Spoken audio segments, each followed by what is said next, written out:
नमस्कार दोस्तों, स्वागत है आपका देसी स्पूक पर, जहाँ मैं सुनाता हूँ आपकी कहानी अपनी ज़बानी। ये वो कहानियाँ जो आप मेरे को इंस्टाग्राम, व्हाट्सएप और ईमेल के थ्रू भेजते हैं।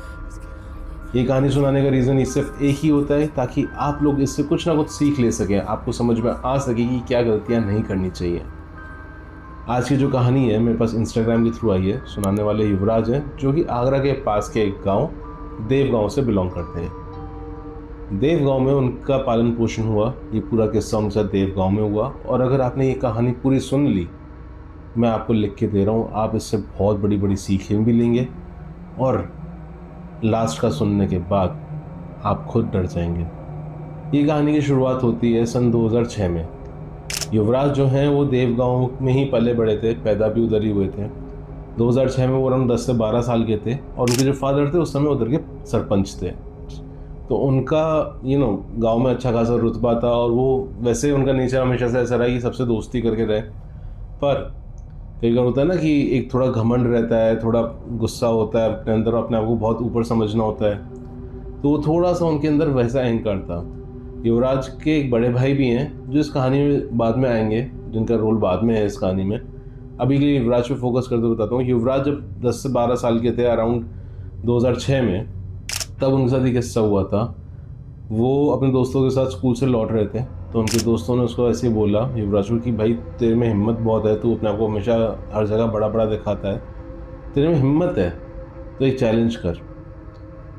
चैलेंज क्या है? चैलेंज ये है कि गांव के पास में जो पेड़ है, जिसकी कहानियाँ काफ़ी मशहूर हैं कि वहाँ पे कोई दिखता है, भूत है, उधर जाके टॉयलेट करके आनी है तेरे को।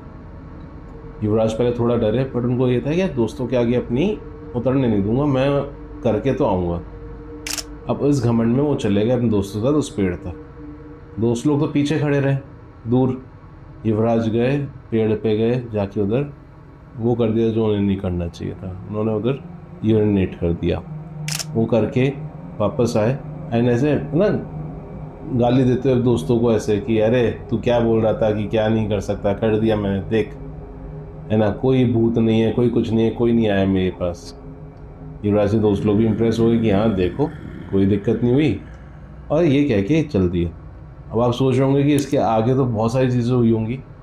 इसके आगे जो हुआ है ना, वो डरावना और बहुत डरावना कह सकते हैं।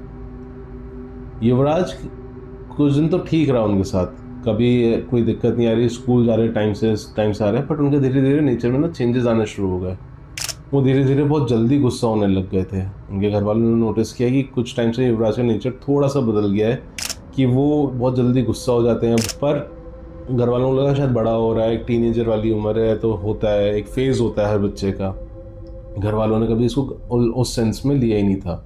ये जो पूरा यूरिनेट वाला इंसिडेंट हुआ, इसके 10-15 दिन बाद की बात है। युवराज रात को अपने कमरे में जगे हुए होते थे और दीवार देखे कुछ ना कुछ ऐसे बोलते रहते थे कि वो आ रहा है, वो आएगा, मैंने ये गलत कर दिया। वो ऐसी ऐसी आवाज़ें निकालने लगे थे। उनको घर वालों को लगा कि ये हो क्या रहा है। दिन में तो ठीक रहते, शाम को बुखार आता, रात को आते आते वो अपने बिस्तर में एक कोने में बैठ के ऐसे हिलते हिलते बोलते रहते कि वो आ रहा है, वो आएगा, वो मुझे ले जाएगा। घर वालों को लगा शायद बुखार सर पे चढ़ गया है, एंड उस समय कोई बीमारी उनको गांव में फैली हुई भी थी, तो उनको लगा शायद उसकी बीमारी का बुखार आ गया है इसको, तो उसको डॉक्टर पे ले जाते हैं। डॉक्टर पे लेके गए, डॉक्टर ने चेक किया तो वहाँ पे कोई बुखार नहीं, कुछ नहीं। जब डॉक्टर को सिम्टम्स बताया, डॉक्टर ने कहा कि यार ऐसा कैसे हो सकता है कि रात में ही आ रहा है बुखार। डॉक्टर ने तब भी दवाइयाँ दी कि भाई ये कुछ होगा, इन्फेक्शन वगैरह हो, कुछ भी हो तो वो सब ठीक हो जाएगा। कुछ दिन तो दवाइयाँ चली, तो दिन में तो बिल्कुल बढ़िया लगते, पर शाम तक आते आते एक अलग ही युवराज बन जाते वो एक उनकी एक अलग पर्सनैलिटी हो जाती है। वो चीख चिल्लाहट करना, बुखार में आ जाना, या फिर घर में लड़ाई झगड़ा करना, कुछ ना कुछ हर दिन कुछ ना कुछ अलग हो रहा था। किसी दिन बुखार में चले जाते, किसी दिन कुछ करते, किसी दिन कुछ कर रहे थे। उनकी तबीयत ख़राब होती रही। घर वालों ने एक नहीं दो नहीं हर जगह दिखाया, गांव से बाहर निकल के पास में शहर में भी दिखवाया डॉक्टर्स को, डॉक्टर्स भी नहीं समझ पा रहे थे। फिर उनको लगा कि यार हम हर जगह से देख रहे हैं, हम हर चीज़ देख रहे हैं, कर रहे हैं, क्योंकि घर वाले काफ़ी बिलीव करते थे इन सब चीज़ों में। अभी तक घर वालों को नहीं मालूम है कि युवराज ने हरकत क्या करी है। घर वाले बिलीव करते थे इन सब चीज़ों में, तो घर वालों का ये था कि किसी पंडित को भी दिखा देते हैं। तो वो जिनको मानते थे उनके पास में लेके गए। उनके गांव के पास में ही एक पंडित जी बैठा करते थे। वो पंडित कम, वो अघोरी ज़्यादा थे। वो लोगों की वजह उतारा उतारा भी करते थे। वो युवराज को एक नज़र से देख के बोलते हैं कि हाँ, आ गया तो उसके ऊपर बच्चे पे। तो देखते ही जो युवराज था वो अचानक से चिल्लाता है कि इसने मेरे ऊपर सुसु करी है, ये मेरे ऊपर मूता है, इसको मैं लेकर जाऊंगा। तो घर वाले समझते हैं क्या अचानक से ही, कैसे, किस, कहाँ ऐसा क्या कर दिया इसने। तब अघोरी देख के बोलता है कि ये शायद तुम्हारे गांव के बाहर जो पेड़ है ना, उधर उसने सुसु करी है। और उधर मानना जाता है कि उधर कोई बैठता है तो वही का जिन है जिसके ऊपर आ चुका है और इसके ऊपर भाभी हो गया है। तुम लोग बहुत ठीक टाइम पे लेके आ गए। तो उन्होंने लिया, युवराज को एक जगह बैठाया। युवराज अभी ऐसे मचल रहे हैं अपने, उनकी बॉडी आगे पीछे मचल रही है, सब कुछ हो रहा है, पर युवराज बोल नहीं रह जाता कुछ। वो जैसे ही उनको बैठाया, सर्कल पे एक बैठाया, उधर कुछ दिए जलाए किया, तो युवराज चिल्लाने लग जाते हैं कि मैं इस लड़के को लेके जाऊंगा, इसने मेरी बेइज्जती करी, मैं इसको लेके जाऊंगा, बिना दिए नहीं जाऊंगा यहाँ से। और पंडित की तरफ देख के, उस अघोरी की तरफ देख के बोलते हैं, ए अघोरी, तू मेरे को यहाँ से नहीं निकालेगा। तूने इसका मेरे को यहाँ से निकाला और मैं कहीं गलती से कभी फ्री हो गया तो पहले आके तेरे को मारूंगा, फिर इस बच्चे को लेके जाऊंगा। तो अघोरी भी हंसते हुए कहते हैं कि तू इतनी जल्दी यहाँ से मुक्त नहीं होगा, जहाँ मैं बांध के रखूँगा तेरे को। तो वो लेते हैं, कुछ विधि विधान करते हैं। मेरे को जितना उन्होंने बताया युवराज ने, कि उधर सिर्फ युवराज गए थे, उनके पेरेंट्स गए थे। तो युवराज को बैठा के उनके ऊपर कुछ मंत्र जाप किए जाते हैं, अच्छे से उनके ऊपर जाप वाप किया जाता है। और सब करने के बाद उनका उतारा हो जाता है। वो उतारा लेके वो एक मटके में बंद कर देते हैं और युवराज के फादर को कहते हैं इसको कहीं जाके गाड़ो, ऐसी जगह गाड़ना जहाँ चौराया हो, और ऐसा गाड़ना कि कहीं पे वो टूटे ना। युवराज के फादर जब उसको लेके जाते हैं मटके को, तो उनको पीछे से आवाज़ आना शुरू हो जाती हैं। पहले उनकी वाइफ की आवाज़ में आवाज़ आती है कि अरे सुनो, कहाँ जा रहे हो, मेरे को बिना लिए जाओगे तुम, या पीछे तो मुड़ो।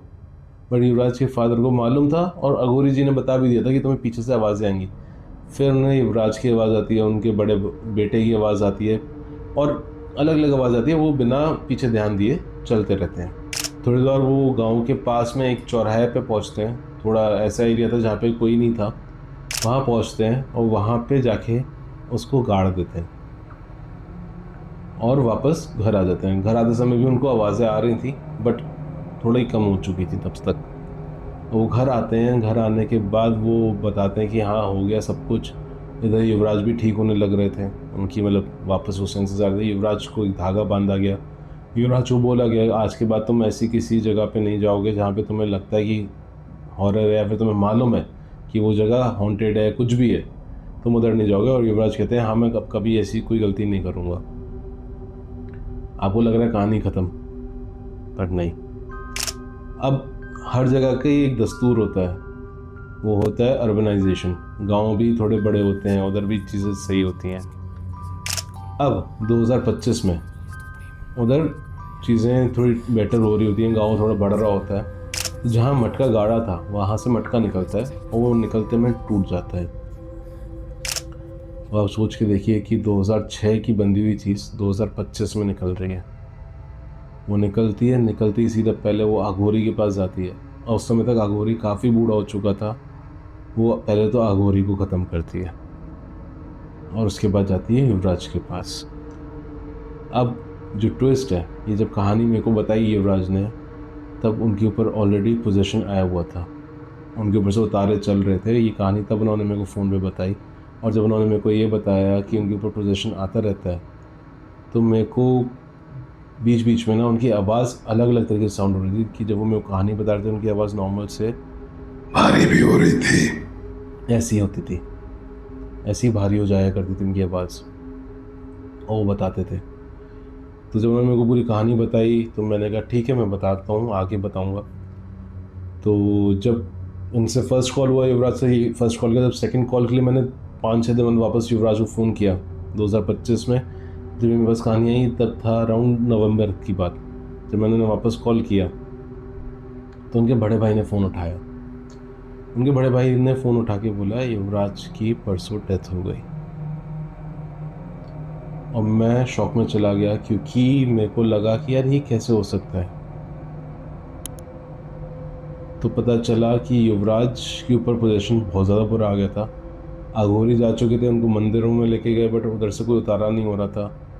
उनको कहीं और ले जाते उससे पहले उन्होंने अपनी बॉडी पे इतना सेल्फ हार्म कर लिया, क्योंकि वो पोजेस थे, अपनी बॉडी पे इतना सेल्फ हार्म करे जा रहे थे कि जिसकी कोई हद नहीं थी। जब तक उनको हॉस्पिटल या फिर मंदिर भी ले जाते तब तक उनकी बॉडी उस चीज़ को झेल नहीं पाई और वो चले गए।